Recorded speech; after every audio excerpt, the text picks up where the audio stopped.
തിരൂർ പുറത്തൂർ പടിഞ്ഞാറക്കരയിൽ ഭാര്യയെ വീട്ടിൽ നിന്ന് ഇറക്കിക്കൊണ്ടുപോയി കൊലപ്പെടുത്തി. മൃതദേഹം ചാക്കിലാക്കി കടലിൽ ഒഴുക്കിയ പ്രതിയെ ഒടുവിൽ കേരള പോലീസ് വലയിലാക്കി. പടിഞ്ഞാറേക്കര സ്വദേശി ഉസൈനെയാണ് പോലീസ് നാടുവിടാൻ ശ്രമിക്കുന്നതിനിടെ കോഴിക്കോട് നിന്നും അറസ്റ്റ് ചെയ്തത്. മദ്യത്തിനും മയക്കുമരുന്നിനും അടിമയായിരുന്നു ഉസൈൻ. ഭാര്യ ഫൗസിയെ നിത്യവും ഉപദ്രവിക്കുന്നതും പതിവായിരുന്നു. കടലിൽ മീൻ പിടിക്കാൻ പോയിരുന്ന ഉസൈൻ കിട്ടുന്ന പണം മുഴുവനും ലഹരിക്കും മറ്റുമായി ചെലവാക്കുന്നതല്ലാതെ കുടുംബത്തിന് ചിലവിനൊന്നും കൊടുക്കുമായിരുന്നില്ല.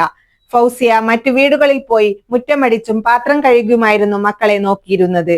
ഉസൈനെ ഭയന്ന് ആരോടും പോയി പരാതി പറയാനോ പരിഭവം പറയാനോ ആ പാവം സ്ത്രീ പോയിരുന്നില്ല. കഴിഞ്ഞ ദിവസം രാത്രി 1 മണിക്ക് വീട്ടിൽ വന്ന് വലയിൽ കുറേയധികം മീൻ കുടുങ്ങിയെന്നും സഹായിക്കാൻ കൂടെ വരണമെന്നും പറഞ്ഞുകൊണ്ടാണ് വീട്ടിൽ നിന്നും ഫൗസിയയെ പ്രതി കൂട്ടിക്കൊണ്ടുപോയത്. കൊല്ലാനായി കൊണ്ടുപോവുകയാണെന്ന് ആ പാവത്തിന് അറിയില്ലായിരുന്നു.